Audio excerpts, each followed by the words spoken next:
নমস্কার বন্ধুরা, আশা করি তোমরা প্রত্যেকে ভালো আছো। এই সপ্তাহে লেটেস্ট যে কর্মক্ষেত্র ইস্যুটা 15 জুলাই বেরিয়েছে, তার কী কী খবর আছে সেটা তোমাদের সঙ্গে আগে একটু শেয়ার করে নিই। প্রথমেই বলছি, উত্তর মধ্য রেলে 1853 অ্যাপ্রেন্টিস এই ধরনের একটা রিক্রুটমেন্টের খবর। একাধিক ট্রেডে রিক্রুটমেন্ট আছে, সেটা দেখে শুনে বুঝে শুনে অ্যাপ্লাই করুন। সেনাবাহিনীতে 379 রিক্রুটমেন্ট, গ্যাজেট ইঞ্জিনিয়ার এই ধরনের একটা রিক্রুটমেন্টের খবর।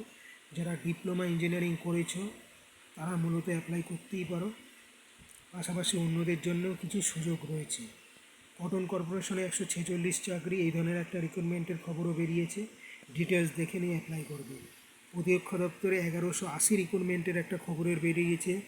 সেটা মূলত দেখো একাধিক ট্রেড ওয়াইজ বেরিয়েছে, সেগুলো ডিটেলস দেখে নিয়ে কার কোন পোস্ট কোন কোর্স আছে সেই বুঝে অ্যাপ্লাই করতে হবে। পাশাপাশি নিউক্লিয়ার পাওয়ারে 255 স্টাইপেন্ডারি ট্রেনিং এবং ইন্ডিয়ান ওভারসিজে 750 অ্যাপ্রেন্টিস এই ধরনের একটা রিক্রুটমেন্টের খবর। আর মূলত আইসিআইসিআই ব্যাংকে প্রবেশনারি অফিসার পদে কিছু ছেলে মেয়ে নেওয়া হচ্ছে। ডিটেলস দেখে নিয়ে অ্যাপ্লাই করো। মূলত চ্যানেলটা দেখো, লাইক করো, শেয়ার করো, সাবস্ক্রাইব করো আমার বোথ সাইড প্লেসমেন্ট চ্যানেলে। সকলকে ধন্যবাদ। জয় হিন্দ, বন্দে মাতরম।